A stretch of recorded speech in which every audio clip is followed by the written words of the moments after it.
calls Officer Ari Keim. Officer, you stand raise your right hand and follow me by my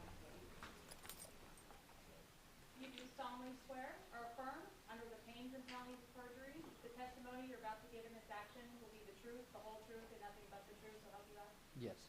You please state and spell your first and last name for the record. Ari Keim, Arikeim. Officer Keim, how are you employed? I'm a corrections officer for LDMPD. And how long have you been a corrections officer with, and when you say LDMPD, what is that? Las Vegas Metropolitan Police Department, and going on 5 years. During the course of your time as a corrections officer, where do you spend your day-to-day work? North Tower. Is that here in Clark County Detention Center? That's correct. And dumb question, is Clark County Detention Center here in Clark County, Las Vegas, Nevada? That's correct. Were you working back on December 23rd, 2024? Yes. Do you recall an incident around 9:30 in the morning that brings us here to court today? Yes. Could you tell us a little bit about what you were doing and where you were headed when that incident occurred? That day I was working overtime. That overtime spot is just taking inmates back and forth between attorney visits. And on that day, I was bringing back Mr. Davis from his attorney visit. And when you say Mr. Davis, do you see that individual here in court today? Yes, he's right there. Could you describe an article of clothing he's wearing? Suit, Your Honor, could you be a little more specific? tan suit. Your Honor, let the record reflect that identification. The record will show reflect. When you were taking Mr. Davis, what room do you enter when the incident first occurs? I was entering the 7CD, which is the module, the outside slider. And before I ask you anything else, let me just, and Your Honor, was Exhibit 40 eventually admitted? Yes. Let me show you what has been admitted as Exhibit 40. Do you recognize Mr. Davis in this one? Yes. And who is it that you come in contact with next? So it's you and Mr. Davis, who do you kind of come in contact with next? Rochlon Hamilton. Showing you what has been admitted as Exhibit 41, do you recognize the individual depicted in this photograph? Yes. And who is it? That's Rochlon Hamilton. Where was Mr. Hamilton when you and Mr. Davis come in contact with him? He was located in what we call the inner day room at the sink. Tell me a little bit about, are you aware of where Mr. Davis and Mr. Hamilton are housed and what unit they're in? Yes. Tell me a little bit about, and forgive me for this kind of poor characterization, but compare their housing to what I see in movies, where there's two people in a cell, where they go out to the yard and work out. Explain kind of the difference between that conception and their arrangement. So they're in a unit called Male Intensive Protective Custody, and so they'll be housed in cells by themselves. They won't have cellies. They don't go out to a rec yard with other people in the unit, and basically the goal is to, as much as possible, minimize their exposure to other inmates. And so the kind of dynamic that we always see in movies where people are working out or playing basketball, is that not what these inmates would be used to or be allowed to do? Correct. The interaction between Mr. Hamilton and Mr. Davis typically, would it be confined to them in their individual cells? That's correct. So pretty much just audio or talking to each other? Correct. Now, I want to take you through some of the videos we've seen with prior witness, but I want you to tell us a little bit about some of them. Showing you first Exhibit 1.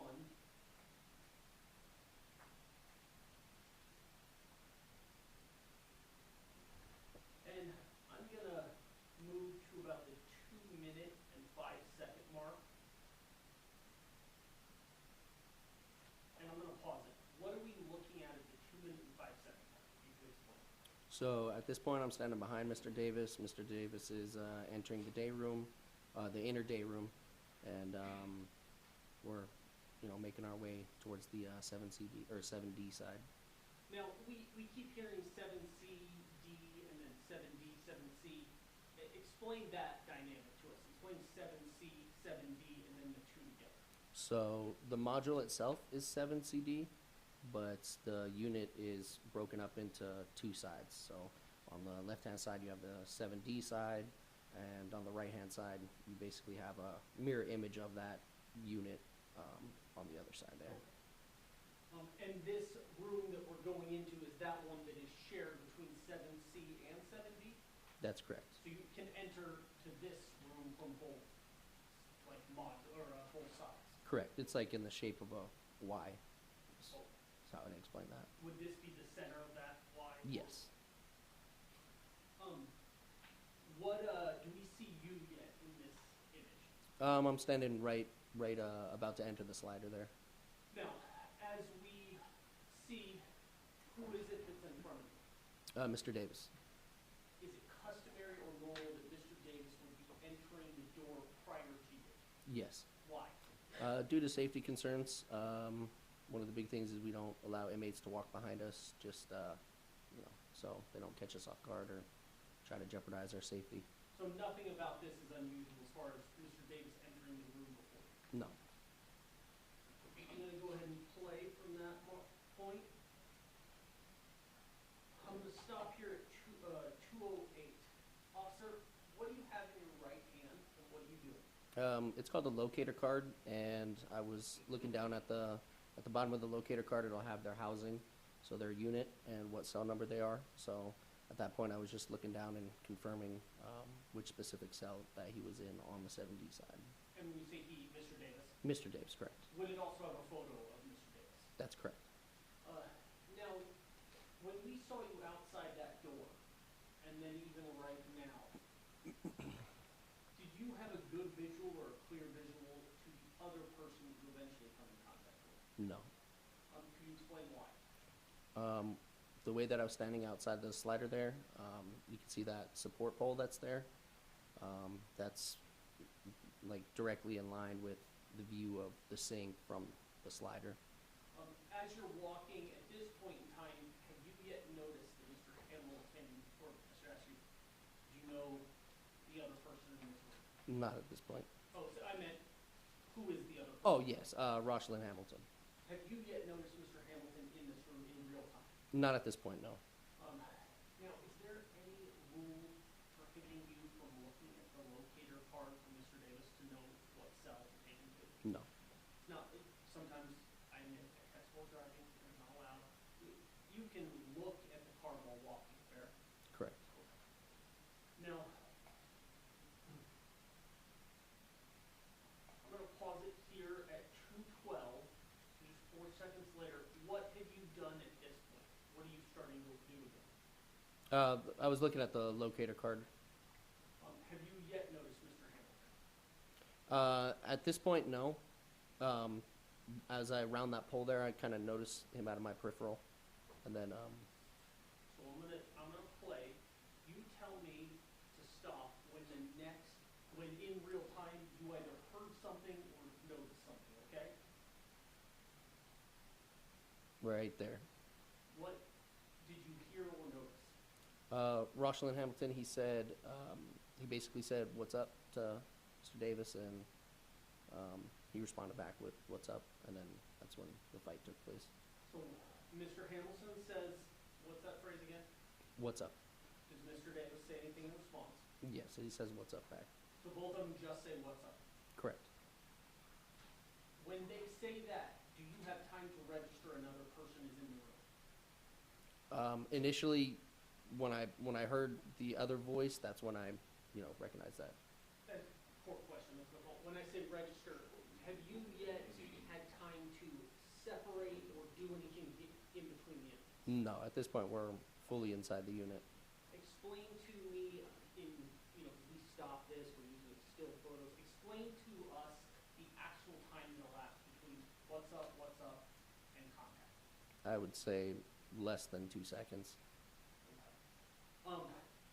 Now, what do you do? I'll press play after this.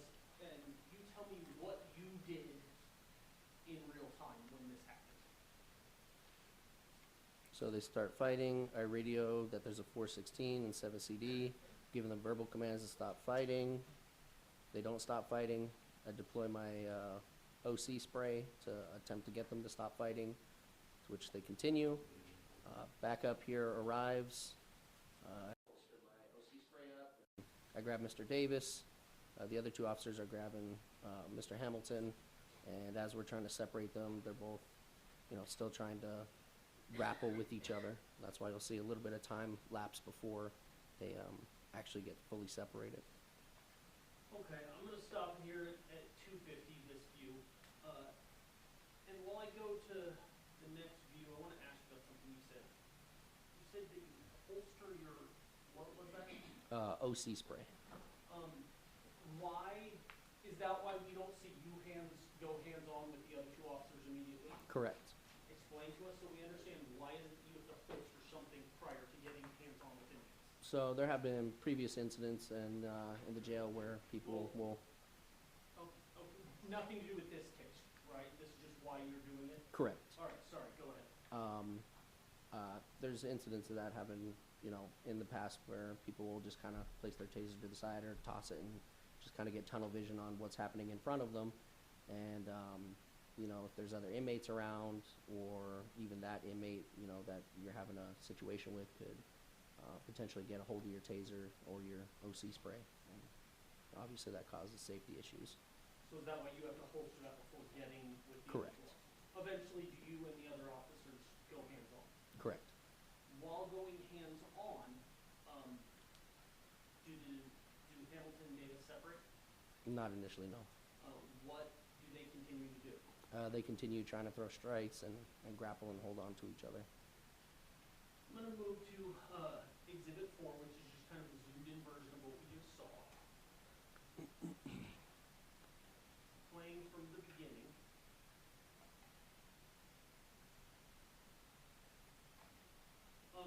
Officer, do you have a mouse there in front of you? Yes. Could you wiggle it, see if it's on? Let me, Your Honor, may I approach and turn on?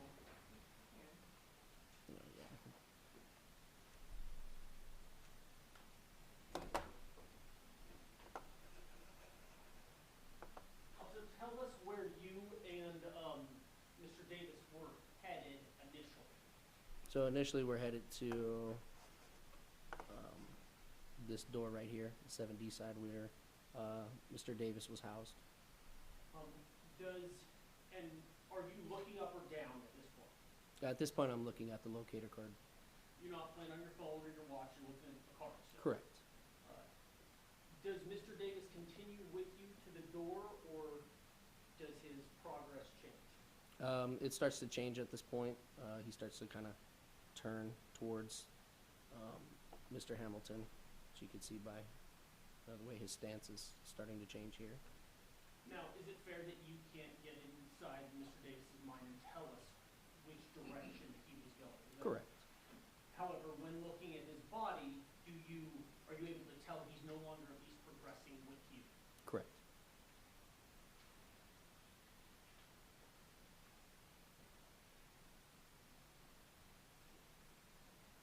Officer, I'm going to pause it and just go back briefly to let's go to the 5-second mark. As best as you can remember, has what's up been said yet? At this point, I believe that's when Mr. Hamilton initially said what's up to Mr. Davis. And when Mr. Davis responded, was it close in time, immediately? Explain that to us. It was immediately after. So if I play for about a second, has Mr. Davis already responded? Correct. And what's our timestamp down there at the bottom as far as in the video, right here? It is at the 6-second mark. Fair, so then it's within a second or so. Correct. And then, so ladies and gentlemen of the jury, understand, could you read to us the timestamp on the actual video from Clark County Education Center? 9:28 in the morning. Does that correspond with essentially the 9:30 shift you discussed? Correct.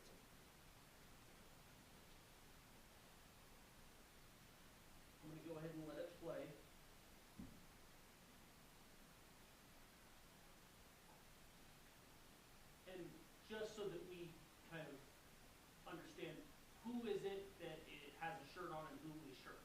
Mr. Hamilton's the one without the shirt, and Mr. Davis is the one with the CCDC blue shirt on. So at this point in time, you know, at least as I've stopped it, who is on top of whom? It looks like Mr. Davis has partially got the upper hand here. Is it fair that that will switch throughout Correct. the fight? Yeah.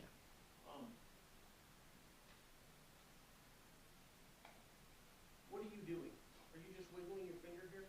No, at this point I'm deploying my OC spray.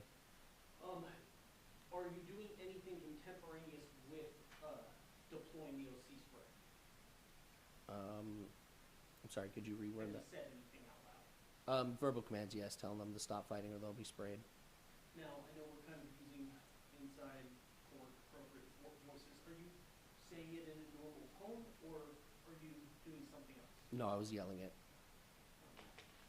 Do either of them respond to your yelling and ordering of commands? No. Could you tell us, and we won't hold you to the exact words, but could you tell us some of the phrases that you would say in a situation like this to these two inmates? Basically tell them to stop, or you'll be sprayed. And then usually when we're spraying, you know, you might say OC spray or. Do you issue verbal commands to stop prior to deploying the OC spray? Correct. So you give them a chance at least? Before and during, correct. While spraying the OC spray, does that cause the two to stop fighting? No. Does it, and just for fairness, fair that neither Mr. Davis nor Mr. Hamilton stop? Correct. Are you spraying both of them? Correct. Why are you spraying both of them? They're both displaying assaultive behavior with one another. Blaine, who now has control? At this point, Mr. Hamilton's on top. If you could take the mouse and just kind of like trace Mr. Hamilton's legs and Mr. Davis's legs. So Mr. Hamilton's legs are right here, and then Mr. Davis, he's got his right leg here, kind of wrapped around Mr. Hamilton, and then his other leg is positioned underneath him. As Mr. Hamilton is, we'll see, throwing punches with this right hand, does the act of punching enable Mr. Davis to do anything? I'll press play. It basically enables him to encircle his arm around Mr. Hamilton's neck in order to kind of, let's say, like roll him off of him. So is it fair that almost each inmate, as they're getting punches in, give up kind of the control? Correct. I will stop it here, about 43-second mark. When multiple officers end up pulling the two apart, is it easy to detach the two? No. Have they obeyed the commands from the other officers when they show up? After they were separated, that's when they were following commands. After separation? Correct. Tell me now, when they were separated, just so we understand, did either person have any weapon in their hands, any razors in their hands, knives, shanks, all that stuff? No. Was it just a fist fight? Just a fist fight. We had heard Mr. Hamilton was in there for possibly shaving. Does he have a razor? No.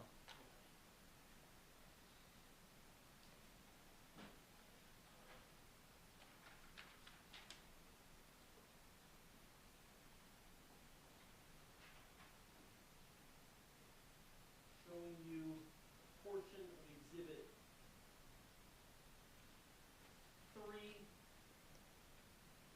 I'm actually going to go back real quickly, officer. And so when we start the fisheye here, okay, I'm going to pause it at the 4-second mark. Just because we don't have another view of this, tell us what we're looking at here before we go into the room.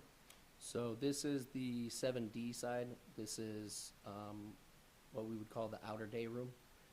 So behind each one of those numbered doors is where individual inmates would be housed in. So 10 is an individual person, from 11, from 9, from whatever. Correct. And so is this the room that you were headed into? Correct. Do you recall, as you sit here today, which cell Mr. Davis or Mr. Hamilton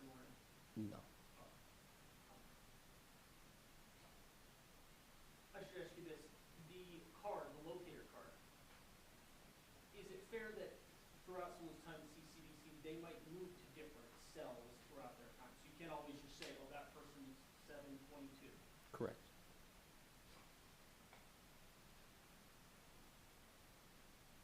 I'm going to fast forward here to the 1 minute and 10 second mark.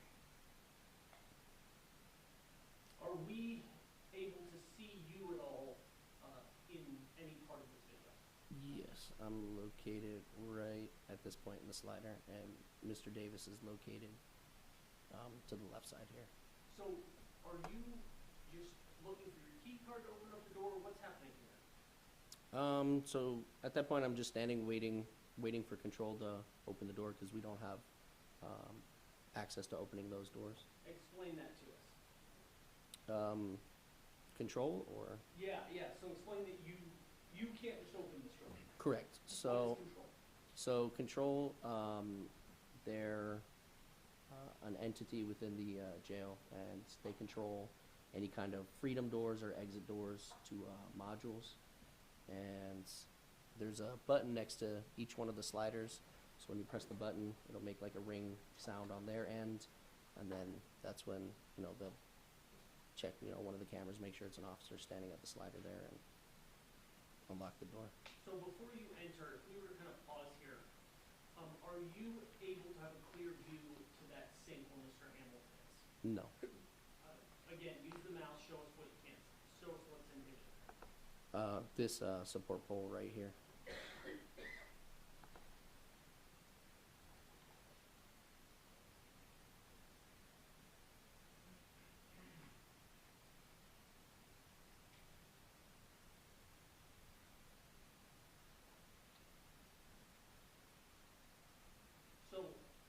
So I stopped it at 206. Is it fair that this is now just the opposite side of the other view that we had been seeing? Correct. So at this point in time, what is it that you're looking at, and where is Mr. Davis's attention? So at this point, I'm looking at the locator card located in my right hand there, and Mr. Davis is making eye contact with Mr. Hamilton. Do you remember previously when I said, does Mr. Davis's path change or veer from the 7D door? Yes. Is this that moment in time? Yes. Show us, if you could, with the mouse, where was the door that you guys were intending to head towards? We were intending to go to the 7D side door right here. Show us where Mr. Davis's feet and head is pointing, of what directionality. His right foot, you can see he's stepping towards Mr. Hamilton here, and you can see that his gaze is no longer at the door; it's directly towards Mr. Hamilton. Fair to say Mr. Hamilton is also directing his, at least where his eyes would be, towards Mr. Davis. Correct. Have you yet heard what's up, what's up? At that point, I heard that from Mr. Hamilton, and then within less than a second, Davis said it afterwards. So around this point in time, you're saying? Correct. Okay. So I'm going to press play. Have you started your radio for help? Correct.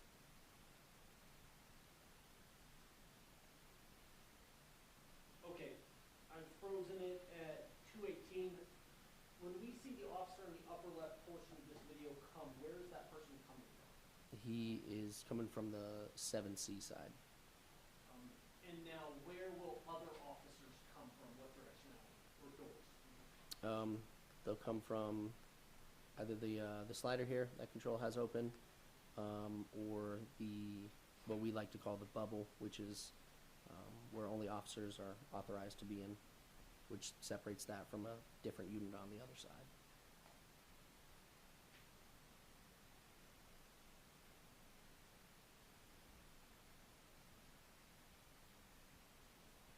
Have you, at the pause of the 2 minute, 27 second mark, have you guys gone hands-on to attempt to separate? Correct. Have the two inmates separated? At this point, no. Are they continuing fighting, grappling, whatever term? Correct.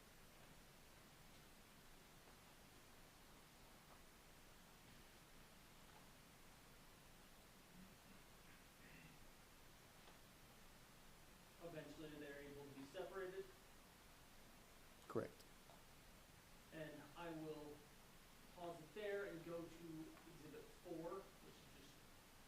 zoomed in excerpt of that? Let me know when you see yourself enter screen. There.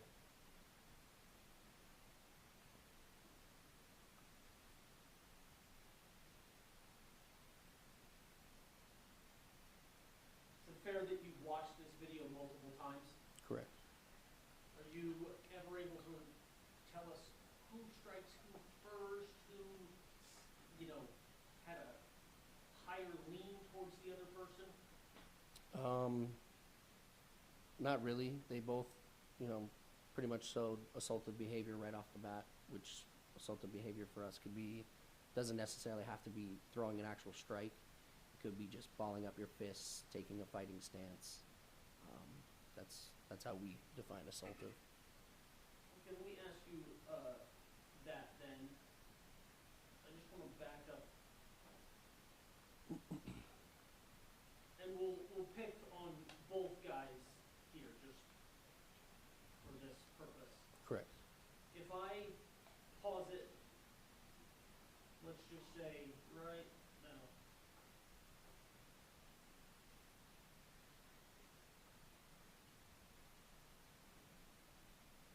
Let's pause it here.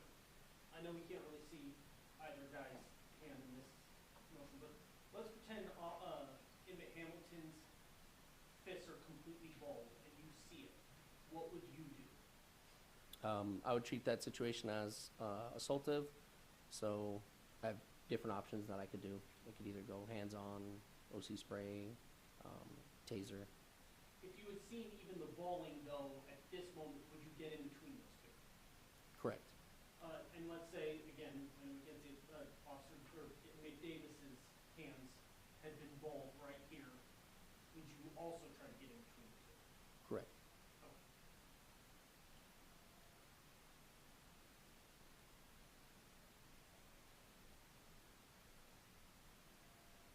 And then also the last kind of two videos I want to show you was just attempt to kind of sync the two views together. And they're much shorter, showing you Exhibit 5.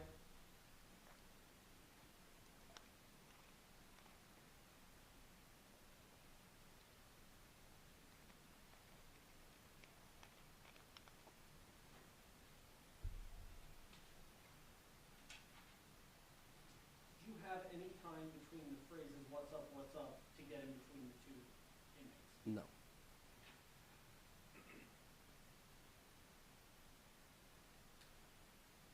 Showing you Exhibit 6.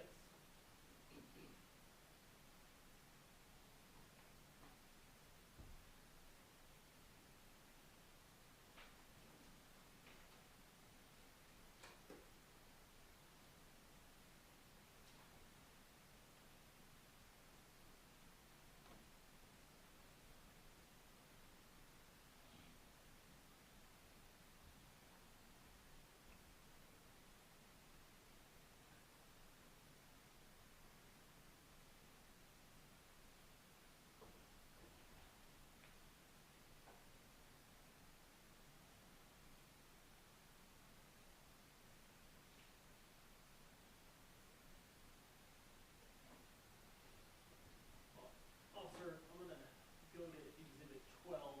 This was kind of the moment I was poorly attempting to freeze frame just a second ago. When you look at Hamilton and Davis in this position, how would you describe this? I would describe them both standing in what would be considered an assaultive position. And then in Exhibit 15, so the time difference between 12 and 15, has the phrases been exchanged by both? Correct. Lastly, in Exhibit 26, is this, what are you doing in Exhibit 26? Did you describe this to us earlier? I believe at this point, that's where I finished radioing, just giving verbal commands while simultaneously reaching for my OC spray, which is on my back right side.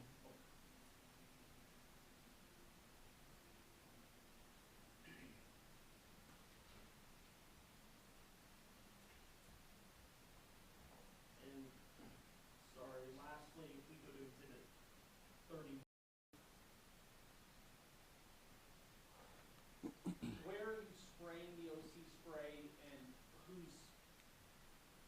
or a person's body part in the directionality of the OC square? So at this point, I'm attempting to spray them, try to get it on their face and their eyes, because that's usually what causes the disorientation, and with the goal of them stop fighting. But due to them, rolling around and moving around and it being a dynamic situation, it's kind of getting on the floor, it's getting on their face, getting on their clothing.